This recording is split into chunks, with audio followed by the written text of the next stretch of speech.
Bismillahirrahmanirrahim. I am Dr. Amna Sajid and today we are going to discuss vitamin E. So vitamin E is a fat soluble vitamin and the major role of this vitamin in our body is to act as an antioxidant. The term vitamin E refers to a group of 8 compounds called tocopherols and tocotrienols. 4 compounds belong to the category tocopherols and the other 4 belong to the category tocotrienols. So these tocopherols and tocotrienols are the different vitamins of vitamin E. So the biologically important tocopherols are alpha, beta, gamma, and delta tocopherols. And out of these, alpha tocopherol is the most active form of vitamin E. So, the most important form of vitamin E for us is alpha tocopherol as it contains the most biological activity. So this diagram shows the different vitamins of vitamin E. These include tocopherols and tocotrienols. 4 are termed tocopherols and the remaining 4 are categorized under tocotrienols. So now we are going to discuss the structure of vitamin E. You do not need to memorize the structure of vitamin E, but you need to remember two structural details. One is that vitamin E comprises of a chromane double ring, and this double ring contains a hydroxyl group. Moreover, this double ring is attached to a hydrophobic side chain, and these two structural details are important because the hydroxyl group, which is attached to the double ring, aids in the antioxidant function of the vitamin, and the hydrophobic chain allows the molecule to penetrate the biological membranes, and the biological membranes are the major site where vitamin E is going to perform its function as an antioxidant and protect these biological membranes against oxidative damage. So this is the structure of alpha tocopherol. As you can see, there is a chromane double ring which is attached to a hydroxyl group, and this hydroxyl group aids vitamin E in performing its antioxidant functions in the body. And the double ring is also attached to a hydrophobic side chain, and this side chain is important because it gives lipophilic properties to alpha tocopherol and allows it to enter different biological membranes. So the dietary sources of vitamin E are basically vegetable oils such as wheat germ oil, sunflower seed oil, corn oil, margarine, etc. Now, vitamin E is a fat soluble vitamin and it is absorbed in the small intestine in the same manner as other dietary lipids and fat soluble vitamins are absorbed. And we have discussed this process in detail while studying vitamin A. I'm only going to summarize briefly the process. So what happens, the dietary vitamin E present inside the intestinal lumen is transported into the intestinal cells by aggregates called micelles, and once inside the cells, vitamin E is going to be packaged inside chylomicrons, which are a type of lipoproteins, and these chylomicrons are going to transport vitamin E from the intestinal cells into the lymph, ultimately into the blood, and ultimately to liver, where vitamin E is going to be stored. And when vitamin E is released from the liver, it is going to be released packaged inside another type of lipoproteins known as VLDL, or very low density lipoproteins, and these very low density lipoproteins are going to transport vitamin E in the blood, and while in the blood, VLDL particles are converted to another type of lipoproteins known as LDL, or low density lipoproteins. So vitamin E in the blood is going to be carried initially by VLDL and then by LDL, and LDL are going to particles are going to carry vitamin E to different body cells. So, for the intestinal absorption of vitamin E, chylomicrons are important, and for transport of vitamin E inside the blood, VLDL particles are important. Now we are going to discuss biological functions of vitamin E. The major role of vitamin E inside our body is as an antioxidant. It is a scavenger of free radicals and protects unsaturated membrane phospholipids and other polyunsaturated lipids against peroxidation. And what is lipid peroxidation? Lipid peroxidation is the non enzymatic degradation of lipids in the presence of oxidants such as free radicals that progresses in the form of a chain reaction. So, there are a few important points to remember from this slide. First of all, vitamin E is an antioxidant. And how it is important in our body? Because it protects unsaturated membrane phospholipids and other polyunsaturated lipids against a process known as lipid peroxidation. So, the major target of lipid peroxidation are unsaturated lipids, especially polyunsaturated fatty acids or PUFAs, which contain at least two double bonds in their structure. So, what exactly is lipid peroxidation? First of all, it is a spontaneous process. It is a spontaneous breakdown of lipids, and by spontaneous I means that this process does not require any enzymes. Secondly, lipid peroxidation is degradation of lipids which occurs in the presence of oxidants such as highly reactive unstable free radicals that contain unpaired electrons in their structure, and these are highly unstable and highly reactive because of the presence of these unpaired electrons, because these unpaired electrons are in continuous search for other electrons to pair with, and they are going to attack any molecule that is going to provide them with an electron so that they can pair with those electrons and become stable themselves. So, in case of lipid peroxidation, the target for these free radicals are going to be polyunsaturated fatty acids and other polyunsaturated lipids. The another point to remember about lipid peroxidation is that it progresses in the form of a chain reaction, and this is very dangerous because once this the reaction starts, it is going to cause a lot of oxidative damage to biological membranes where polyunsaturated fatty acids are present before the process is terminated. So until termination is achieved, this chain reaction is going to cause a significant amount of damage to biological membranes. So how is vitamin E important? I am going to discuss all this with the help of a diagram later, but right now you need to remember that vitamin E prevents the chain reaction of lipid peroxidation by reacting with an intermediate of this reaction, which is lipid peroxide. And once vitamin E reacts with lipid peroxide, the process is terminated and further damage to polyunsaturated fatty acids in the membranes is avoided.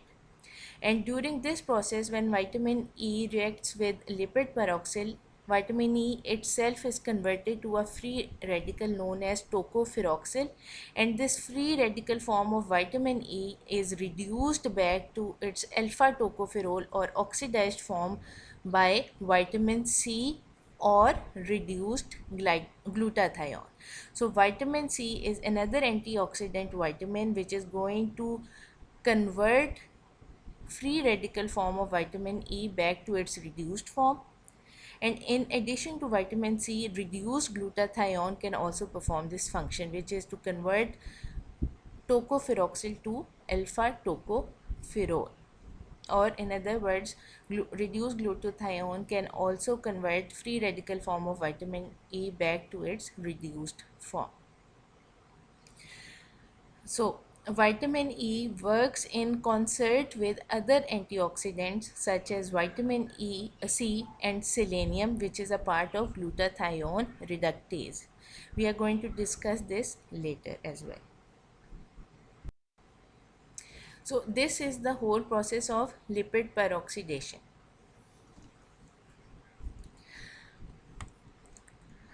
So, what happens is that, as you can see, there is a molecule of unsaturated lipid in which a double bond is present, and adjacent to this double bond a hydrogen atom is shown, and this is hydroxyl radical, which is highly unstable because of the presence of this unpaired electron.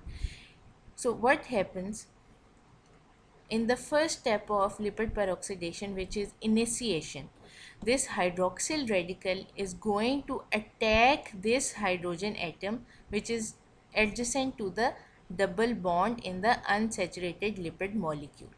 And when this hydroxyl atom attacks this hydrogen atom, hydroxyl radical attacks this hydrogen atom, it is going to convert into a stable molecule of water. But this hydroxyl radical becomes stable only after stealing an electron from this unsaturated lipid molecule.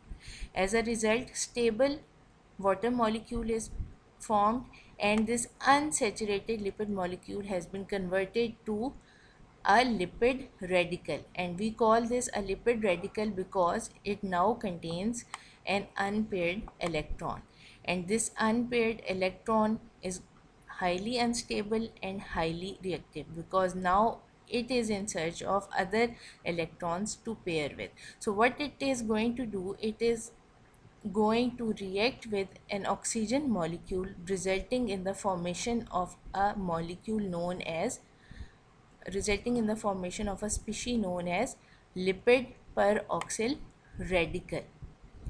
Now, the name lipid peroxidation given to this process is due to the formation of this lipid peroxyl radical during this reaction.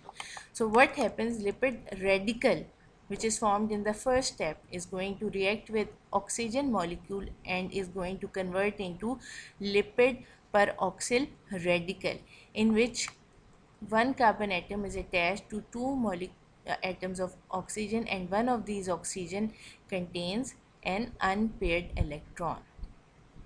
So now this radical is going to attack hydrogen atom on another unsaturated lipid molecule, and as a result lipid peroxyl radical is going to convert into a stable lipid peroxide molecule because now it has stolen an electron from an unsaturated lipid molecule. And what has happened? Lipid peroxyl radical has become stable, but it has also resulted in the formation of another lipid radical molecule from which an electron has been stolen away. And this lipid radical is going to again react with oxygen, resulting in formation of lipid peroxyl radical, which is going to attack another molecule of unsaturated lipid, and this process is going to continue in this manner in the form of a chain reaction. So how is vitamin E going to prevent this reaction? What vitamin E does is that vitamin E reacts with this lipid peroxyl radical, as a result of which this radical is going to form a stable compound. It is going to form lipid peroxide. But at the same time, vitamin E is going to itself convert into a radical form known as tocopheroxyl form, and that radical form is going to be reduced with the help of vitamin C and reduced glutathione. I hope this is clear. I am going to revise once again. So what is lipid peroxidation? It is spontaneous degradation of lipids in the presence of highly reactive species or free radicals. So in this diagram we have initially one molecule of unsaturated lipid which is going to be attacked upon by a hydroxyl radical, as a result of which hydroxyl radical is going to convert to water and the lipid molecule is going to convert into a lipid radical, and this lipid radical is highly reactive and it is going to react with an oxygen molecule to be converted to lipid peroxyl radical. Now this lipid peroxyl radical is going to attack another molecule of unsaturated lipid and is going to convert into lipid peroxide, but at the same time this unsaturated lipid molecule is going to convert into a lipid radical which is going to again react with oxygen molecule, and the same reactions are going to take place. So in this way lipid peroxidation is going to progress in the form of a chain reaction. And how is this chain reaction terminated in the presence of vitamin E? Vitamin E basically reacts with lipid peroxyl radical. What happens, this lipid peroxyl radical attacks the hydrogen atom on vitamin E, and it is going to convert into lipid peroxide, and at the same time vitamin E is going to convert into its radical form known as tocopheroxil, and that tocopheroxil or radical form of vitamin E is going to be reduced back to alpha tocopherol in the presence of vitamin C and or reduced glutathione. So vitamin C and reduced glutathione aid vitamin E in performing its function as an antioxidant. So now we are going to discuss the deficiency of vitamin E. So vitamin E deficiency can occur whenever absorption of vitamin E from the intestine is affected, and it can be affected in the setting of malabsorption disorders such as sprue, steatoria, celiac disease, etc. You, so what happens when vitamin E is deficient inside our body? So, vitamin E will not be able to perform its antioxidant function, especially in biological membranes which are abundant in polyunsaturated fatty acids. So, those polyunsaturated fatty acids, in the absence of vitamin B, they are going to undergo peroxidative damage, resulting in damage to the membrane lipids.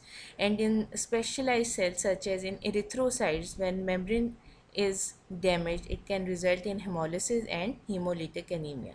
And what this peroxidative damage to membrane lipids is going to do in case of muscle cells? Inside the muscle cells, lysosomes are present, and those lysosomal membranes are going to be damaged due to lipid peroxidation in the absence of vitamin E. And as a result of damage to lysosomal membranes, different lysosomal hydrolases are going to be released inside the cell, and these hydrolases or hydrolytic enzymes are going to cause breakdown of various components and molecules inside the muscular cells, leading to a condition known as muscular dystrophy. So, in a nutshell, we can say that in the absence of or in the deficiency of vitamin E, peroxidative damage to membrane lipids is going to take place, which can cause many serious effects in different types of tissues and cells. Two of those I have discussed: hemolytic anemia and muscular dystrophy. So, vitamin E deficiency can also result in a condition known as A beta lipoproteinemia. So, what is A beta lipoproteinemia? It is basically reduced production of chylomicrons and VLDL. And as you know, chylomicrons are important for the absorption of vitamin E, and VLDL is important for the transport of vitamin E in the blood.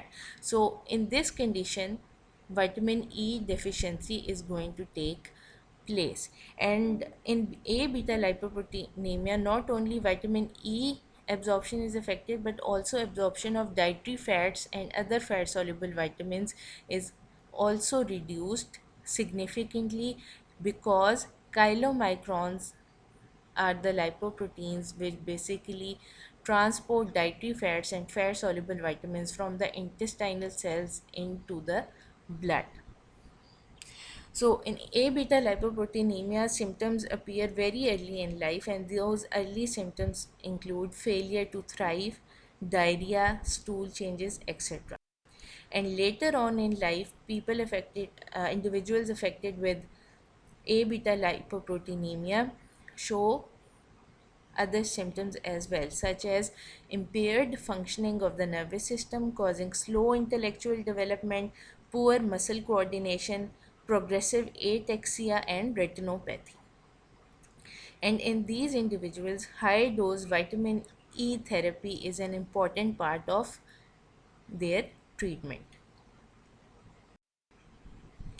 So, what is the role of vitamin E with regards to chronic disorders?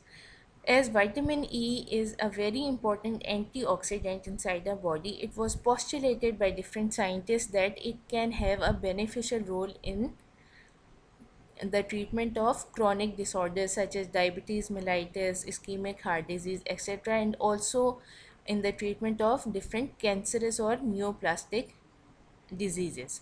But different studies were carried out and the results were very controversial, and in the end it was decided that vitamin E does not have an additional beneficial role in the treatment of these or in the management of these various disorders. But there has been a lot of controversy regarding the role of vitamin E in chronic disorders. So this was all about vitamin E. If you have any queries, you can mail me. Thank you and best of luck from my side.